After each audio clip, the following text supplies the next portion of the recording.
We got the Delaware still running with the Lionel 3017 steam locomotive.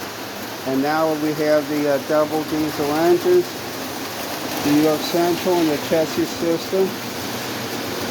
Pulling the Aquarium cars, the license of Frisco, and moving around pretty good. Here comes the Delaware and Hudson, and there's the Lionel 3017 steam locomotive. Everything's looking great. Here comes the doubles. I hope everybody enjoys this video and have a great day. Thank you.